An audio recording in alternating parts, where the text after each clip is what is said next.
Oye, Richie, ¿y el Rocha? ¿Dónde está el Rocha?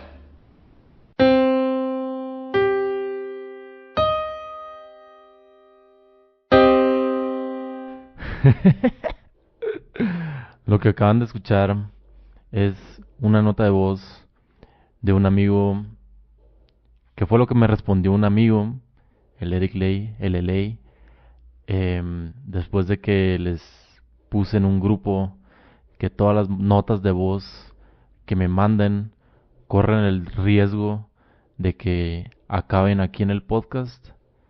Entonces también este es un mensaje para toda la gente que tiene mi número de celular. Cualquier cosa que me manden puede acabar aquí. Yo nomás digo, nomás aviso, pues.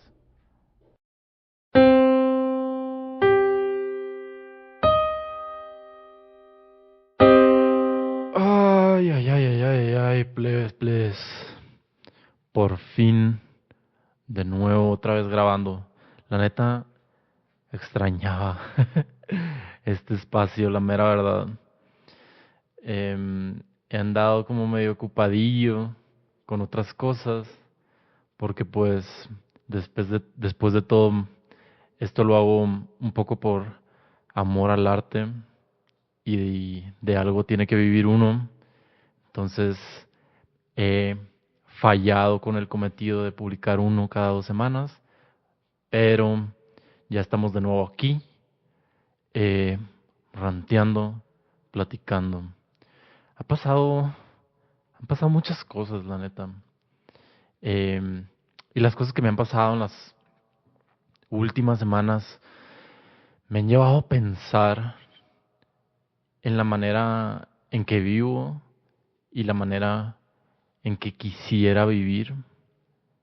Todo mundo, obviamente, como que está administrando la tensión entre esas dos cosas, o sea, entre la manera en que vives y la manera en que quisieras vivir. Siempre estás como jalando el hilo para un lado o para el otro, o te está jalando los hilos de la vida más bien.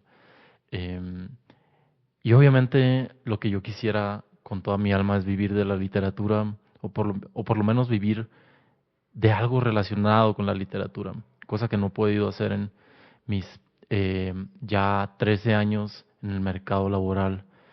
La otra vez estaba viendo una entrevista de no sé quién, no me acuerdo, que decía que la mayoría de los escritores no viven de la literatura, sino de actividades aledañas a la literatura. Y yo creo que eso está bien, aunque creo que en la entrevista lo estaba diciendo como los escritores no pueden vivir de, mm, de su trabajo, ¿no? Tienen que hacer otras cosas que son aledañas a la literatura. Pero a mí, por lo menos, me suena perfecto, por lo menos dedicarme a algo que me gusta, ¿no? Ya no digo vivir de escribir, sino de vivir de cosas que me interesan, de algo que tenga que ver con literatura, porque andar escribiendo con pinche copy para empresas o políticos o quién sabe qué chingados, la neta, me valen un poco de verga. Eh, y es que he estado viendo muchas entrevistas de escritores. Bueno, no he estado viendo, sino que vi muchas entrevistas de escritores porque me invitaron la otra vez me invitó Juan Pablo Villalobos, eh, buen pedo el vato, me invitó a una charla en la Feria del Libro del UNAM sobre las adaptaciones al cine de sus libros. Y para prepararme estuve viendo como un chingo de entrevistas, ¿no? Y charlas como para ver, porque era la primera vez que lo hacía, estaba medio nervioso, para ver cuál era la dinámica de esas charlas y cómo le hacían, porque pues tampoco voy mucho a charlas, yo la neta no salgo de mi casa. Entonces vi en YouTube una entrevista de alguien que va a permanecer anónimo, que respondiendo a la pregunta de qué libro lo formó o algo así, no me acuerdo muy bien cuál era la pregunta, respondió que a lo que a él lo educó más una canción de los Pixies que Cien años de soledad, ¿no? Y se me quedó muy grabado y entiendo que es como una afirmación que más que darnos información sobre sí mismo, apunta como a crear un personaje, ¿sabes? De que el personaje del escritor que quiere, que dice, yo prefiero los Pixies y no a 100 años de soledad, como más rockero acá, alternativo, fresco. Y entiendo eso, ¿no? Pero también me quedé pensando de que, o sea, ¿por qué no los dos? Por qué no puedes disfrutar 100 años de soledad y disfrutar los Pixies, ¿sabes? De que, ¿por qué tienes que elegir uno u otro? ¿Por qué no disfrutar cada libro y cada obra por lo que es y por lo que ofrece, ¿no? Por lo que quiere ser y no por lo que tú prefieres. No sé si me explico. ¿Por qué tienes que volver algo, una cosa de identidad, ¿no? Algo que te gusta? Qué cosa tan como molesta, ¿no? Esa de unir lo que somos a lo que nos gusta. Entiendo que por eso también la gente cuando critican, no sé, a pinche Taylor Swift, se, se enojan, ¿no? Porque ya es parte de su personalidad y es como si los estuvieran insultando a ellos, ¿no? Cuando insultan a Taylor o a cualquier persona que tenga fans de ese tipo, ¿no? Eh, yo, en cambio, creo que va a sonar medio pretencioso, yo creo, pero prefiero desarrollar un criterio en vez de desarrollar un gusto, ¿no? Que son dos cosas diferentes. Eh, un criterio, aunque suena más pretencioso, es algo más abierto y no andar diciendo a mí me gustan los Pixies, viva el rock, hermano. A mí me gusta de todo, la neta. Todo lo que me gusta todo en lo que se puede sentir una voluntad de estilo, ¿no? Ya sea como cine, literatura o música, eh, algo en cuya manera de avanzar se siente necesaria completamente, ¿no? Eh, yo no siento como preferencia, por ejemplo, en literatura, no siento preferencia por un estilo escueto, ¿no? Como el de Hemingway, que es como súper económico, o Carver, ¿no? Tampoco siento una preferencia especial donde en los libros donde predomina como lo oral y lo de la calle, ¿no? Lo barrializado que está muy de moda. eh, o sí, como escribe Fernanda Melchor también, ¿no? Eh, donde predomina lo oral. Tampoco me siento una inclinación grande por los estilos rebuscados y enrevesados, ¿no? Como la muerte de Virgilio, eh, en, de este escritor alemán cuyo nombre no me puedo acordar en este momento, Brock, sí creo. Eh, también hay, no lo prefiero especialmente. Hay, hay, sí, otros estilos que también a los que siento una inclinación especial, pero no es solo eso lo que me gusta. Por ejemplo, Inés Arredondo, creo que, o María Luisa Bombal, creo que justo este estilo transparente de la prosa de ellos, de ellas, eh, es al que más podría decir que espiritualmente estoy unido. Un poco también como Lilian en Quisiera quedarme quieta, Lilian López Cambreros. Ese estilo yo podría decir que sí tengo una debilidad, pero en realidad me gusta todo, todo lo que se sienta sincero, no comulgo con la gente que solo le alcanza el gusto para una sola forma, ¿no? Eh, puro rock. Y bueno, yo creo que con eso acabo el necesario ranteo, porque la verdad este episodio va a quedar larguísimo.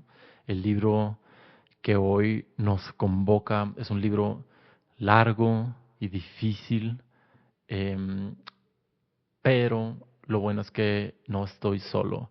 En este episodio va a ser el primer episodio colaborativo de Andenes. Tenemos la participación estelar de dos lectores que se llaman Pavi y Felipe. Y también hay contribuciones de mis papás, de mi mamá y mi papá, que no van a hablar tanto del libro, sino un poco del contexto de Culiacán en los setentas, que es donde este libro se desarrolla, Anatomía de la Memoria, de Eduardo Ruiz Sosa.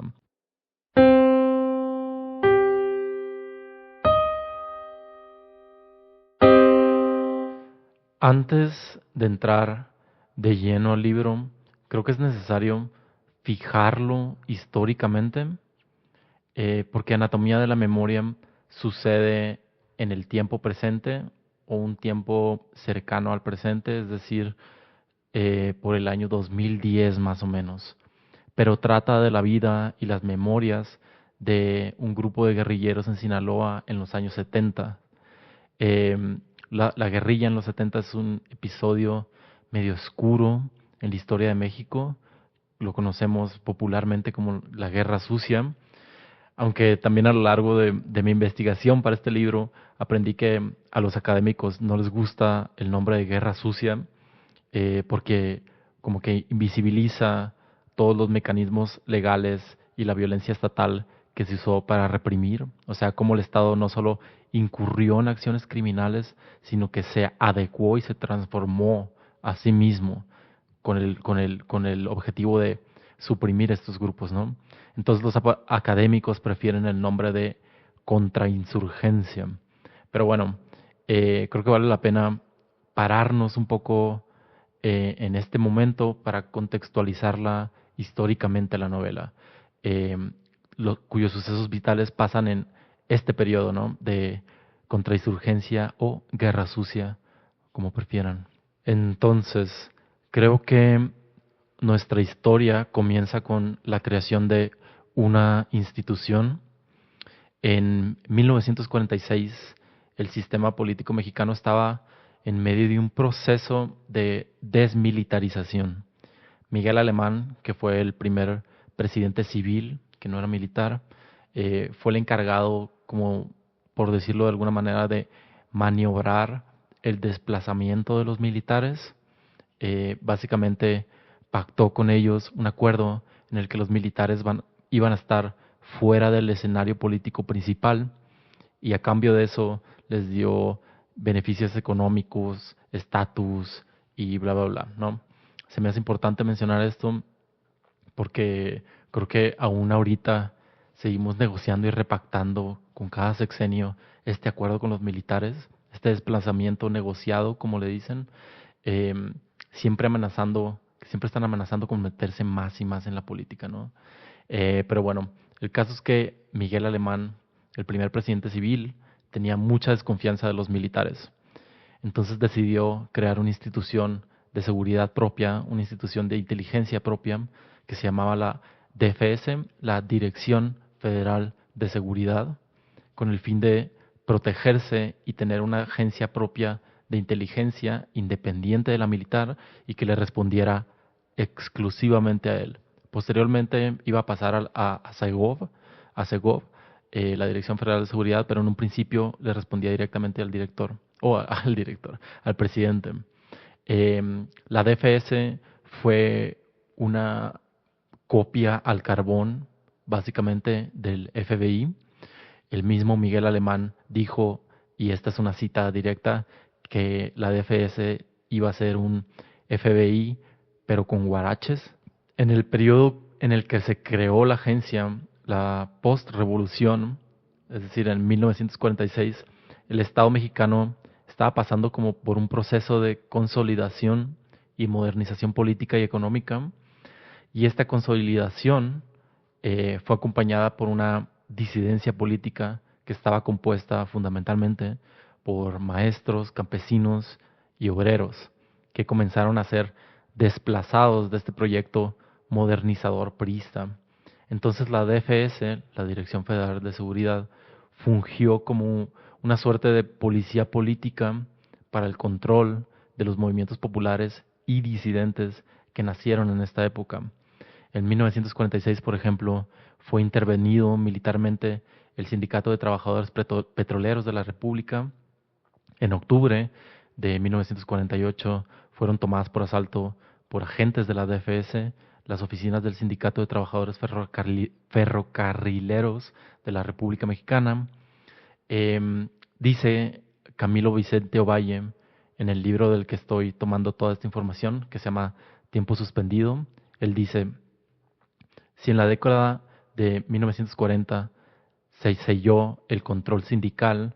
En la década que va de 1958 a 1968 asistiremos a la cancelación por vía de la represión de proyectos democráticos y populares que se enfrentaron al Estado autoritario, el movimiento ferrocarrilero y el movimiento de maestros en 1958, el movimiento médico en 1965.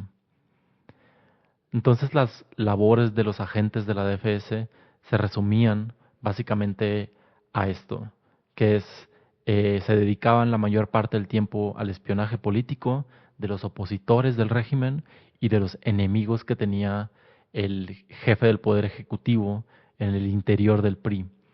Entonces eran como una suerte de espías que se comunicaban en lenguaje cifrado, intervenían teléfonos, se infiltraban en los grupos opositores, interceptaban cartas y tenían redes de informantes en todas las esferas de la vida nacional.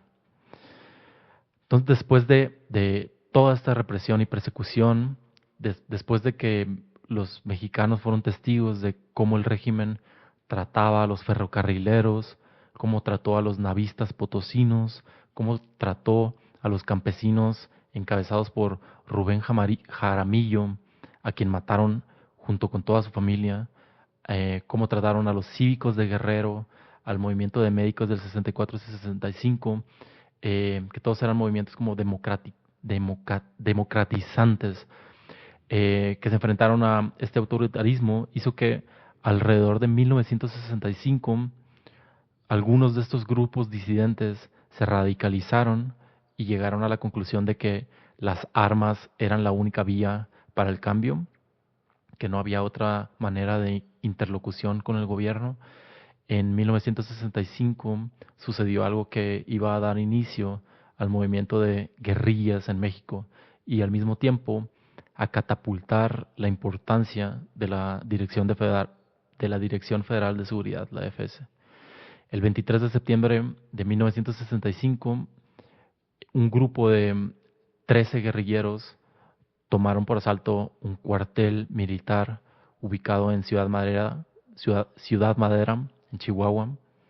Arturo Gamis, uno de los jóvenes que dirigieron el asalto, resumió las motivaciones del grupo de la siguiente manera, y esta también es una cita. Estamos convencidos de que nuestros enemigos no respetan nada ni nadie más que el fusil. Estamos convencidos de que no entienden ningún lenguaje más que el de la fuerza. Estamos convencidos de que en sus cabezas no entran razones y de que por las buenas solo burlas ganamos. Estamos convencidos de que ha llegado la hora de hablarle a los poderosos en el único lenguaje que entienden. Llegó la hora de que las vanguardias más audaces empuñan el fusil porque es lo único que respetan y escuchan. Llegó la hora de ver si en sus cabezas penetran las balas, ya que razones nunca les entraron. Llegó la hora de apoyarnos en el 30-30 y en el 30-06, más que en el Código Agrario y la Constitución.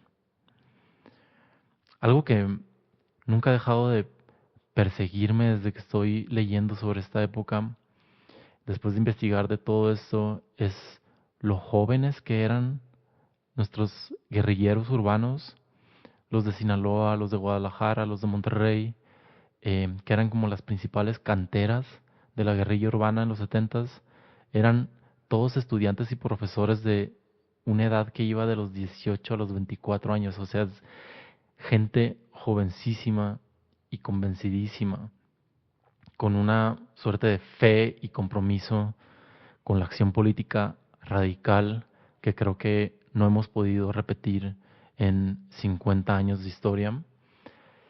Entonces este acto guerrillero sin precedentes, el asalto al cuartel de Ciudad Madera, hizo que el director de la DFS en aquel tiempo, que era Fernando Gutiérrez Barrios, le encargara más bien en otoño del 65 al agente Miguel Nazar Haro, que se acababa de graduar de la Academia Internacional de Policía, la creación de un grupo especial que permitiera conocer las fuentes y redes de apoyo del grupo que atacó al cuartel militar. Y este grupo iba a funcionar como una suerte de equipo especializado que recabara información sobre este nuevo tipo de disidencia. Días después del asalto al cuartel, el movimiento en Chihuahua fue aplastado completamente y los siguientes años después del asalto, la DFS se dedicó básicamente a alimentar las paranoias de Gustavo Díaz Ordaz y cuando surgieron las guerrillas se abstuvieron siempre de hacer una evaluación real de la fuerza de las guerrillas. Dice Sergio Aguayo en un libro que se llama La Charola: es inevitable pensar que lo hicieron para incrementar su poder, porque tener un enemigo poderoso justificaba los aumentos en presupuesto e influencia. Tal vez esa no fue la intención original, pero ciertamente fue el resultado final, porque durante la Guerra Sucia, la DFS creció como nunca antes. Entonces, 3 años después, en el 68, sucedió la matanza en Tlatelolco, luego en el 71, la de Corpus Christi, que fue para muchos de estos grupos ya medio radicalizados, la gota que derramó el vaso. El 15 de marzo de 1973 fue creada la Liga Comunista 23 de septiembre, justo que tomaba su nombre en honor a los guerrilleros caídos en el asalto al cuartel de Ciudad Madera, que había sucedido 8 años atrás. La Liga Comunista fue un intento de aglutinar a diferentes grupos radicalizados que estaban separados y localizados principalmente en Sinaloa, que los conocían como los enfermos. En Guadalajara, un grupo salido del barrio de San Andrés, que les decían los vikingos, y en Monterrey también. En Sinaloa, la disidencia venía incubándose al interior de la Universidad de Sinaloa desde ya tenía rato incubándose. Una movilización estudiantil en abril del 72 marcó el comienzo de este cambio radical del movimiento popular. Creo que aquí puedo dejar que hable mi papá, que tiene el mismo nombre que yo, Ricardo Espinosa Monteros, que tenía creo que 12 o 13 años durante esos tiempos, pero por la ubicación de la casa de mi abuela tiene varios recuerdos de aquellos tiempos. Entonces, vamos a escucharlo.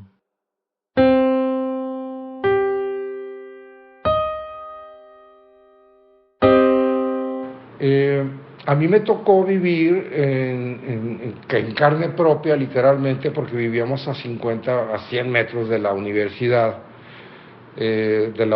original, lo que le llaman la Casa Rosalina, el edificio viejo de la universidad. Pues yo me crié ahí, ¿no? Creo que en el 72 o 74 fue cuando mataron a María Isabel y a Juan de Dios Quiñones en la esquina de mi casa, cuando inició el conflicto estudiantil para derrocar al rector impuesto por el gobernador en ese entonces, creo que era Alfonso Genaro Calderón, que habían impuesto como como rector a Gonzalo Armienta. Y hubo una revuelta ahí importante, y parece ser que francotiradores del gobierno estatal que estaban apostados arriba del edificio de la universidad, de la antigua universidad, que está ahí cerca de la casa de tus usos, mataron a 2 jóvenes estudiantes, jovencitos. Uno tenía 17 y el otro tenía, creo que, 18. Y sí, nos tocó chutarnos ahí en la casa de tus abuelos esas revueltas, ¿no? Y tu abuela tenía la casa literalmente abierta de par en par para recibir a todos los jóvenes que huían de las bombas Molotov, perdón, de las bombas esas de gases lacrimógenos, más bien, ¿no? Y recuerdo que muchas de ellas, esas latas, caían en el centro ahí del patio de la casa de tus abuelos. Si no sé si te acuerdas de la casa de mi mamá y mi papá, que tenía pues una casa así, tipo española, con un patio sevillano y un corredor largo, ¿no? Entonces las bombas las latas lacrimógenas, muchas caían ahí en la casa, ¿no? Y mi infancia sí fue pues en la calle. Yo era un niño muy vago, andaba desde muy temprano en la calle, ¿no? O sea, mi mamá no se daba ni cuenta, o sea, éramos un chingo. Y salía yo desde muy jovencito y chiquillo ahí con los plebes de la plazuela. Y estuve muy en contacto siempre, yo desde muy niño, con el movimiento estudiantil, porque, insisto, allí vivía yo y todos mis amigos pues eran de ese barrio, ¿no? Y la universidad era como un centro de reunión. Incluso en la Plazuela Rosales era un sitio donde nos reuníamos pues, a jugar y a jugar fútbol. Me acuerdo con el 73, con la toma, con la toma de la universidad por parte de estos grupos, empezaron a robarse camiones los estudiantes y los subían a la plancha de la Plazuela Rosales, y ahí nos metíamos en los camiones y bueno, y ya estábamos plebillos, pero ya empezábamos a pistear y a fumar ahí, 13, 14 años.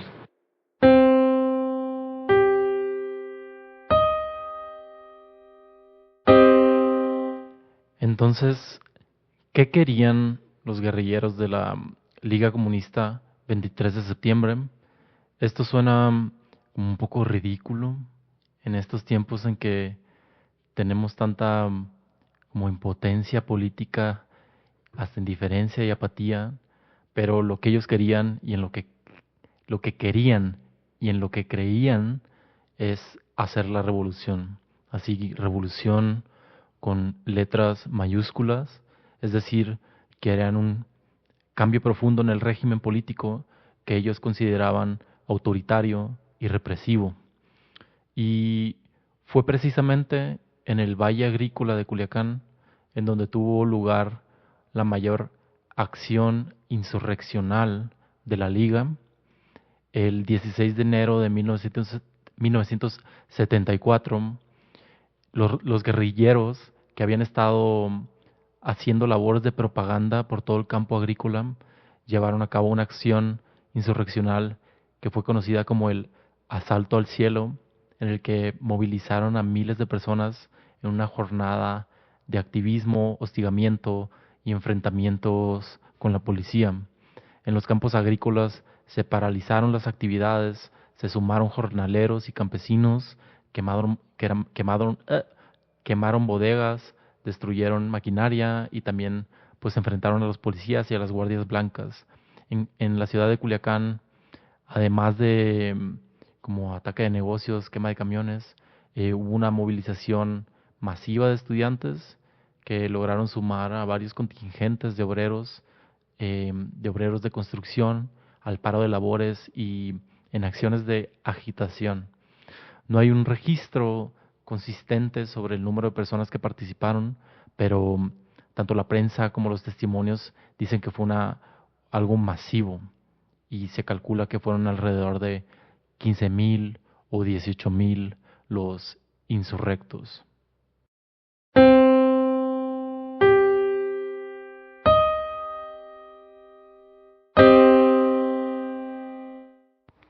Lo que pasa es que no me acuerdo qué fue lo que te platiqué. Yo creo que te platiqué que tuve un amigo que fue de los enfermos, pero después pues ya se curó cuando yo lo conocí, que era Michel Jacobo. Y pues la situación así difícil, pero pues no creo que diga yo algo así relevante del tema. A lo mejor de cómo lo vivió la gente. Ando con mucha gripa, mi hijo me dio gripa, yo creo que es de la tristeza de lo que está pasando en Culiacán. La verdad que me siento muy triste, porque pues esto pues me pone ¿cómo te diré? En una situación de no sé qué hacer con mi vida, con la vida de mi mamá, ¿verdad? Perdón, pero sí estoy como en shock. Y pues Gaby dice que a lo mejor ella va a hablar con Miguel para venirse a vivir aquí. Es que eso no va a tener fin, mijo. Y estoy un poquito distraída. En fin. Yo llevo trabajando este capítulo como ya más o menos un mes y medio, es decir, antes de que pasara este último cuarto culiacanazo, que ya ni es culiacanazo, y en Culiacán le están diciendo la narcopandemia.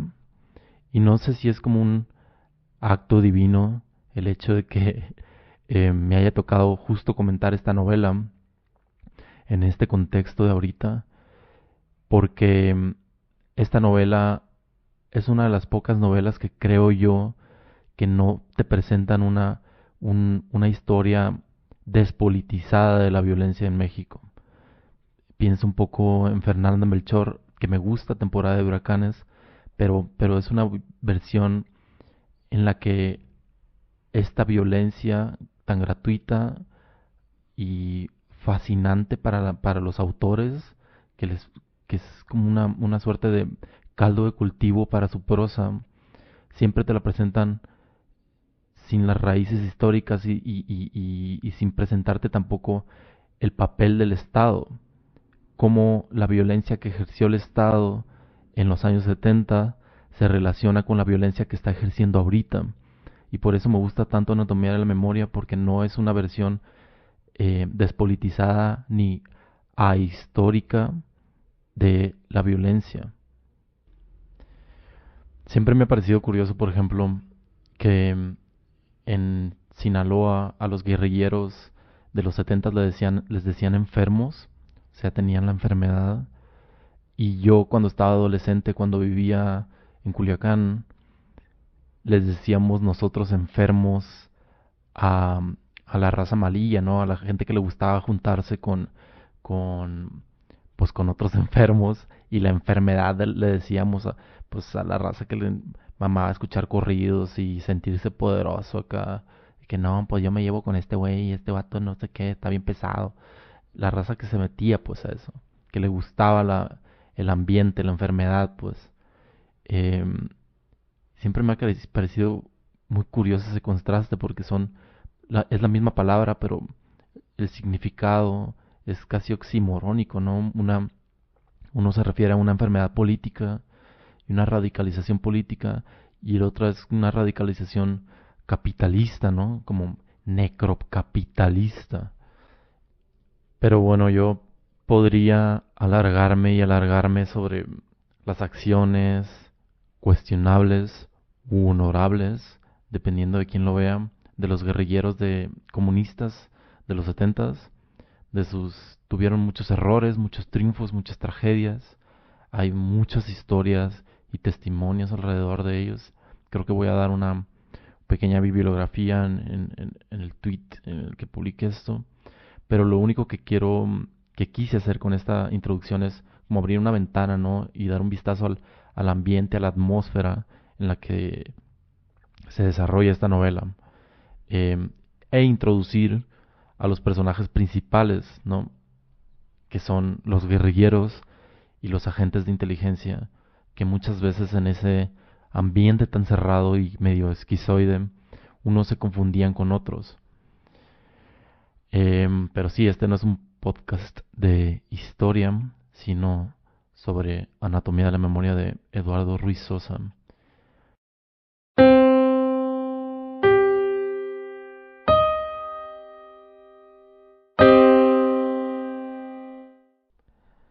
Tal vez, si han escuchado todos los episodios de Andenes, se habrán dado cuenta, si es que son fans, que una de las cosas que más me interesan de un libro es descubrir cómo avanza, es decir, cuáles son los mecanismos narrativos que empujan el encadenamiento de enunciados, pues cómo vamos de un lado a otro, bajo qué pretextos la novela o el libro camina, ¿no? Creo que Anatomía de la Memoria avanza, lo voy a explicar con una imagen, avanza como si un cerebro viejo, un cerebro que funciona mal, destartalado, intentara recordar algo que pasó hace mucho tiempo. El cerebro este cerebro viejo que funciona mal falla, inventa, da rodeos, evoca fantasmas, borra detalles. La primera comparación que se viene a la mente, yo creo, de anatomía de la memoria, la comparación más fácil y más inmediata es obviamente Proust. Creo que vale la pena contrastarlos porque en ambos la memoria es algo central, pero hay diferencias clave en su tratamiento de la memoria. En Proust, el que recuerda sabe que está añadiéndole a la memoria, pero este añadimiento no es visto con sospecha por el mismo narrador, sino que es como una suerte de mecanismo en el que tiene que incurrir para completar la vida, para poner todo el mundo, por así decirlo, en su lugar, en su debido lugar. Proust sabe que la memoria está incompleta, pero tiene la certeza de que se puede completar en la escritura. El libro, El Camino de Swan o En Busca del Tiempo Perdido, es entonces la culminación de la vida, el lugar donde es posible vertir todo lo que un momento, que por definición un momento es breve y transitorio, significa. Proust, por decirlo de alguna manera, hace memoria. Hacer memoria es como un esfuerzo, un esfuerzo mental que intenta apresar esa cosa elusiva e inmaterial que es la presencia de uno mismo, ¿no? Y la de los otros. Lo que hace Ruiz Sosa, en cambio, creo yo, es vivir la memoria. No la manipula con un fin ulterior, que es como la realización del ser, como en Proust, sino es todo lo contrario. En este sentido, me parece pertinente aquí traer a colación lo que dice Pavi Nájera acerca de todo esto. En la literatura, como en la vida, la memoria nunca es un reflejo fiel de lo que ocurrió, y siempre es una reconstrucción, un intento de ordenar los fragmentos que quedan de lo que vivimos.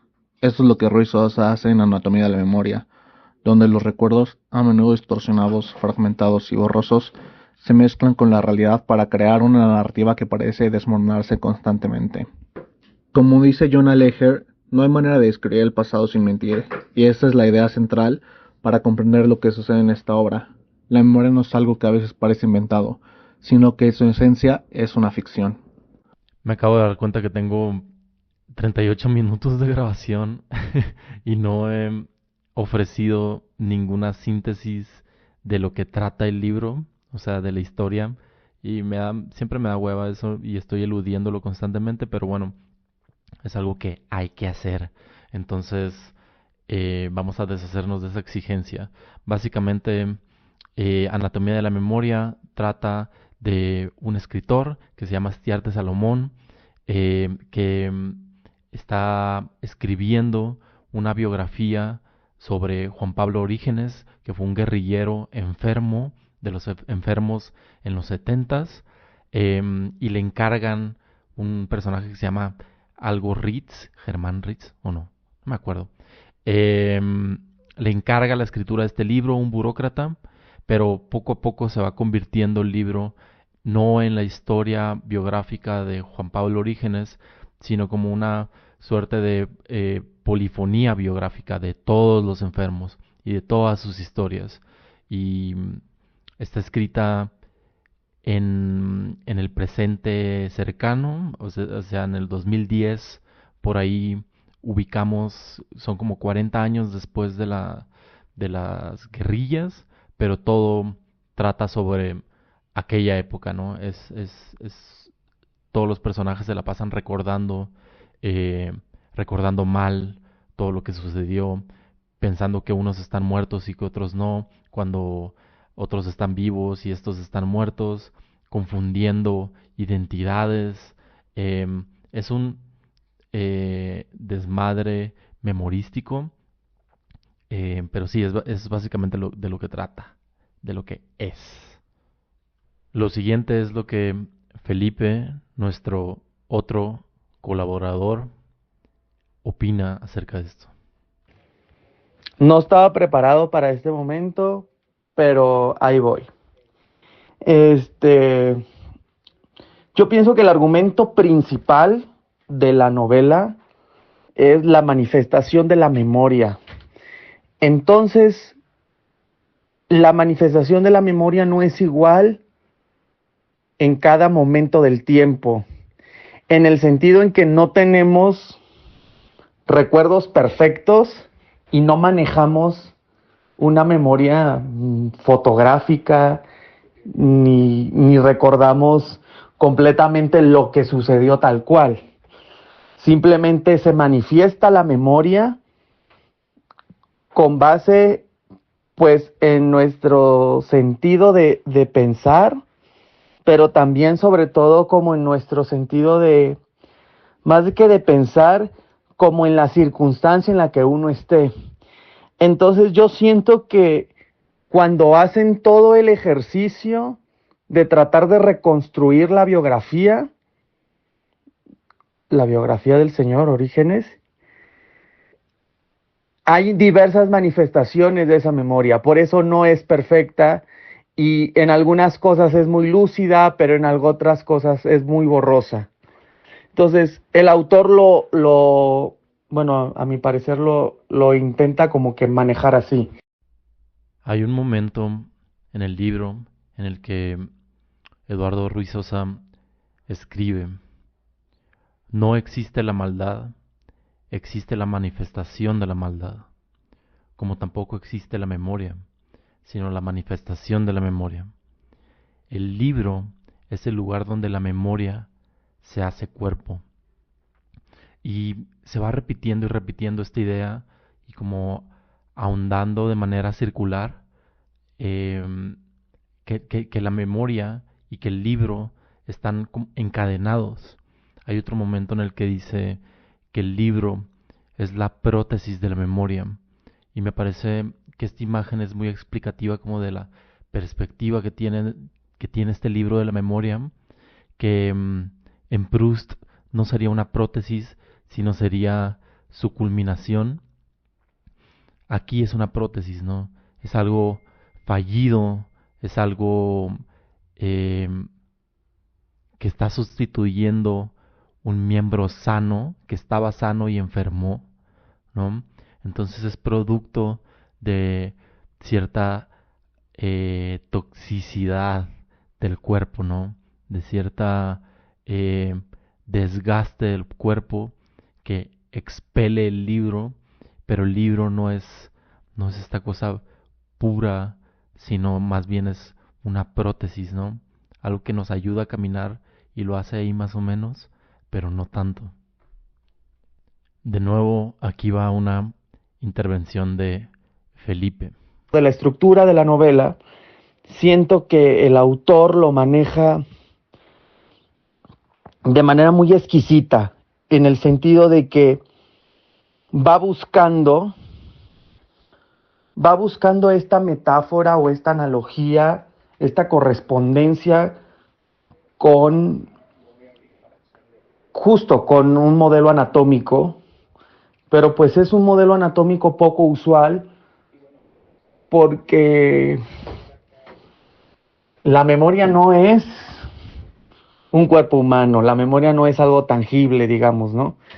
Entonces, al momento de él querer estar reconstruyendo las piezas del modelo anatómico que tiene enfrente, pues se da cuenta que algunas partes sí están y otras no. Entonces, la memoria es metástasis, es este crecimiento imparable de células, es decir, de imágenes recordadas más falsas, de todo un conjunto de escenarios vividos y no vividos, que crecen dentro de la mente de estos personajes, especialmente de Juan Pablo Orígenes, sin parar. Hay una parte en la que dice Eduardo Ruiz Sosa, el problema de la memoria es el mismo problema del libro, el orden, la estructura, el cuerpo. Y yo agregaría también el problema del tiempo, ¿no? Hay una parte en la que Juan Pablo Orígenes le dice a Salomón, que lo está entrevistando, le dice, ¿cómo te cuento esto para que no lo olvides nunca? Mi enfermedad es el pasado, Salomón. Mi enfermedad está hecha de pedazos de todo, de voces trozadas, de vacíos llenos de nombres que no coinciden con ninguna cara. ¿Cómo te digo lo que es simultáneo sin recurrir a un orden arbitrario? Entonces regresamos a esto de lo que estaba hablando al principio de Proust, que es cómo apresar lo simultáneo, cómo darle un orden secuencial a lo que nos asedia por todos lados, que es lo presente. El presente es como una suerte de asedio constante a los sentidos que vienen y trabajan todos al mismo tiempo.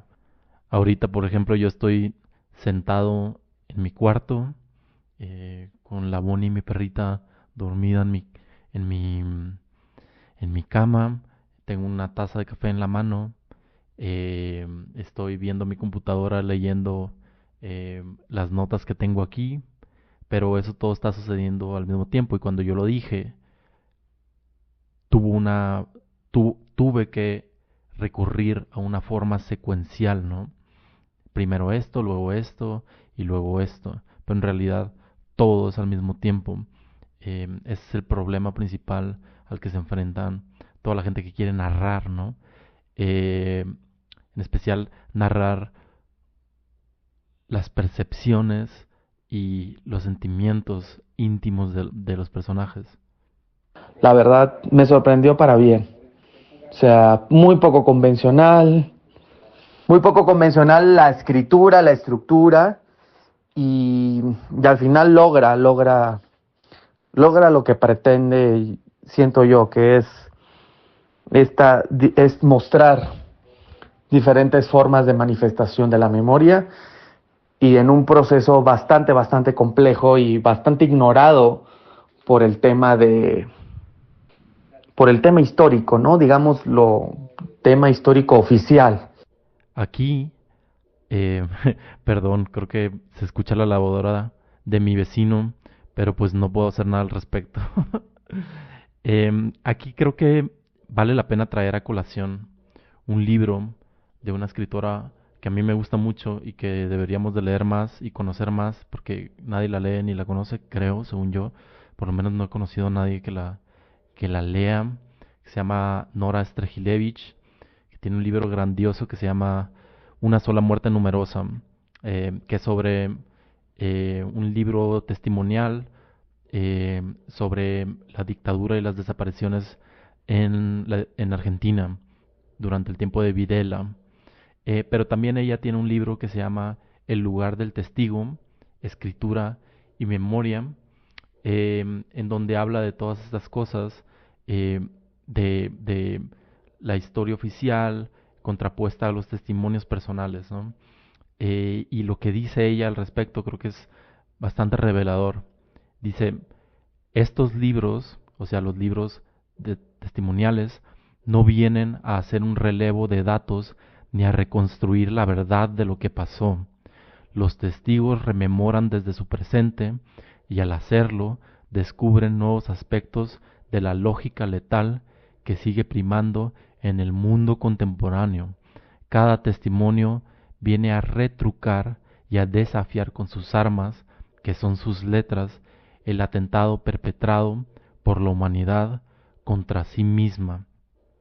Es decir, estos testimonios no son una contraposición a la verdad oficial, sino más bien representan un grito, una manifestación de presencia. Y ese testimonio no es un testimonio justo que pugna por la objetividad, sino que eh, el mismo concepto de testimonio está atravesado de la ficción. Y dice ella también después, tan incierta es la categoría testimonial que algunos autores la rechazan. Susana Romero Sued, sobreviviente de varios campos, prefiere que su libro, Procedimiento, Memoria de la Perla y la Ribera, sea considerado simplemente literatura, sin un adjetivo restrictivo. A mí me gusta mucho traer a colación a Nora Strehilevich porque me gusta pensarla y contrastarla con las autoras que ahorita están escribiendo en México sobre estos temas. Pienso en Antígona González de Sara Uribe, pienso en El Invencible Verano de Liliana de Cristina Rivera Garza, y ellas, lo que hacen ellas es agarrar, jugar con el archivo, con lo ya escrito, con notas de periódico, con por ejemplo, en El Invencible Verano de Liliana, hay partes de diario, fragmentos de testimonios, pero todos son justo como de archivo, son pedazos de vida encarnados en el texto. Lo que hace Nora Strehilevich es un poquito diferente. Ella también toma testimonios, pero en lugar de ponerlos tal cual, ella los traduce a un lenguaje literario y a un lenguaje poético. No hay un filtro literario y no te da el testimonio tal cual, sino que te lo da a través de esa tamiz que es la literatura, o por lo menos su lenguaje poético o el lenguaje poético de Nora Strehilevich. Y yo creo que justo Eduardo Ruiz Sosa es parte o comulga más con la visión estética de Nora Strehilevich, que es pasar el testimonio a través de un tamiz literario. Entonces, estos testimonios de los guerrilleros de los 70s no nos llegan como fragmentos de vida, sino nos llegan a través como de un filtro literario, de un destilado estético, y por eso la novela, que son 600 páginas, recurre constantemente a a la oración poética. No hay inscripciones de archivo, de testimonios, de entrevistas, no hay, todo está tamizado y filtrado por una visión. Dice Nora Strehilevich en El lugar del testigo: biografía nos remite a bios, vida. La vida no se puede narrar per se, pero al ser narrada, cobra vida. Ese es el relato.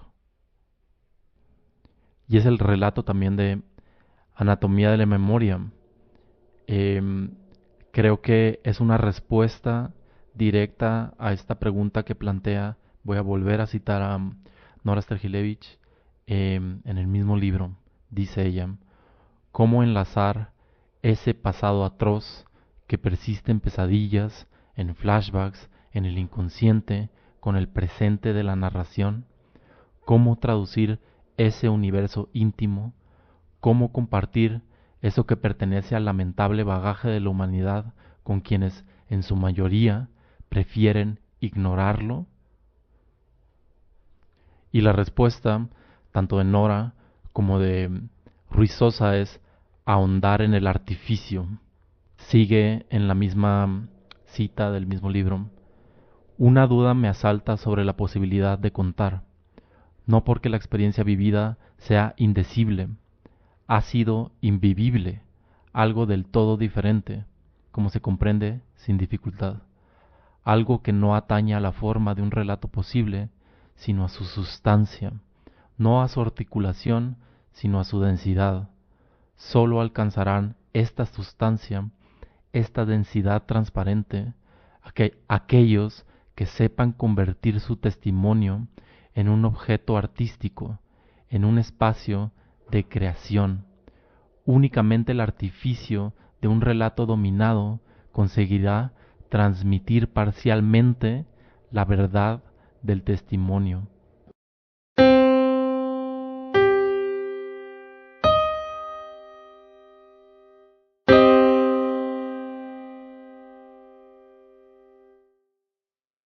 Regresar al pasado siempre es un arma de doble filo. Nos decimos que el ayer fue mejor, que volver a esos momentos nos hará sentir vivos otra vez. Pero la realidad es que no podemos revivir algo con la misma intensidad. Y los personajes de la novela se encuentran con esta hora amarga. Ya no son lo mismo y por lo tanto la experiencia tampoco lo es. Y aunque la memoria sea un mosaico y el pasado siempre sea inalcanzable, lo importante es tratar de recordar. A veces, pensando en mi infancia y adolescencia en Culiacán, me siento como si hubiera pertenecido a un culto que luego abandoné. A veces, platicando con alguien que no nació allá, puedo como que reconocer cuando le explico algo que es particular de Culiacán, puedo reconocer en su mirada como cierta extrañeza, como una cosa de que, "Ay", como cuando entras a una casa de un amigo tuyo y te escandalizan un poco las costumbres de su familia, un poco es lo que siento que sienten cuando les hablo de Culiacán. Por ejemplo, uno de mis primeros miedos, uno de los primeros miedos que recuerdo yo haber sentido, em, es el miedo a las balas perdidas. Y este miedo, todos los morros y morras de Culiacán lo conocen perfecto.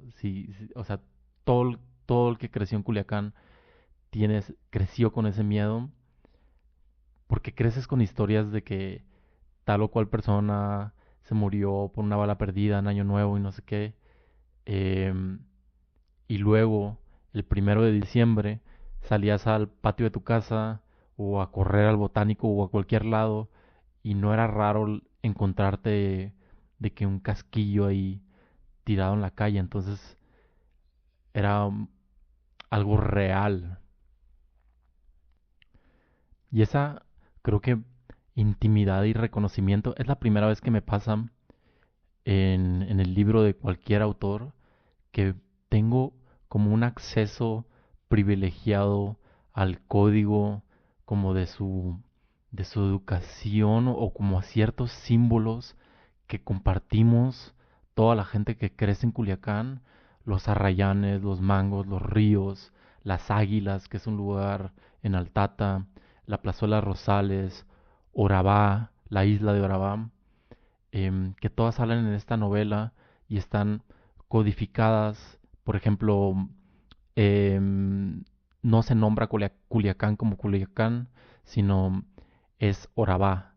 Y Orabá es una isla que está en medio de un río en Culiacán, em, y que no creo que mucha gente sepa cuando lo lee, y como que les pasa, yo creo que les pasa por encimita, pero agrega un poco a la lectura, ¿no?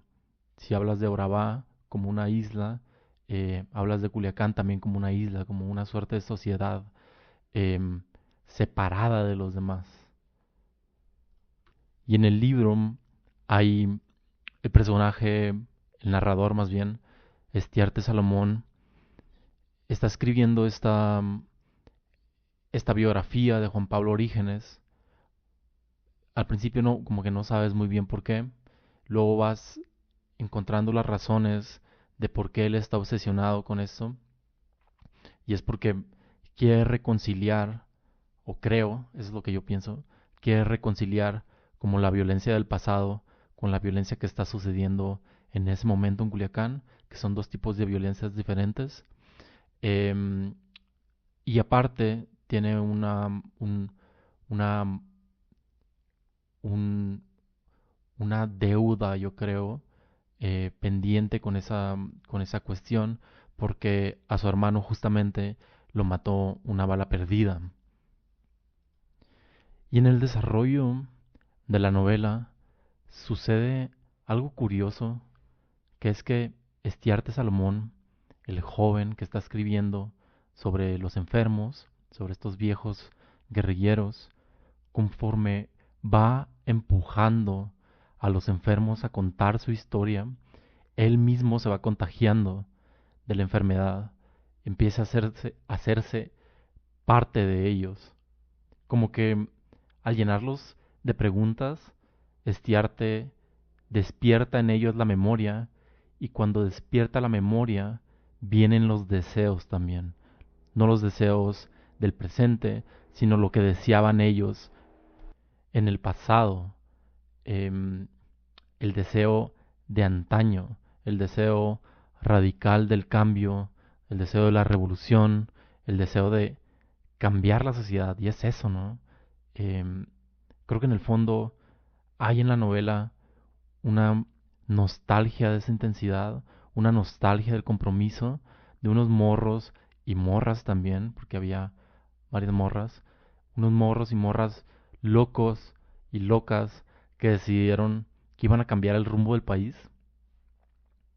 Y ahorita, en este contexto de Culiacán y hablando de nostalgias, yo también me encuentro a mí mismo con la nostalgia de la enfermedad. Creo que no tengo, tal vez no tengo dentro de mí la vena revolucionaria, pero creo que sí puedo, sí tengo más bien ese principio de fantasía, ese como estirón de la imaginación que te permite ver que esto no tiene que necesariamente ser así, porque ver las cosas desde su origen histórico, ver cómo se ha desarrollado, cómo llegamos aquí, que esto no empezó en el 2008, no empezó en el 94, no empezó en el 85, sino que es una historia que tiene casi 80 años ya, al mismo tiempo que te sientes un poquito desesperanzado em, ante los encadenamientos históricos que nos llevaron acá. Verlos creo que te permite jugar con ellos, tal vez reorganizarlos, si acaso en un libro, ¿no? Pero no sé, siento que ya estoy diciendo pura tontera y que ya me alejé del libro, em, y ya estoy hablando de otras cosas. Pero pues ¿para qué son los libros si no para eso, no?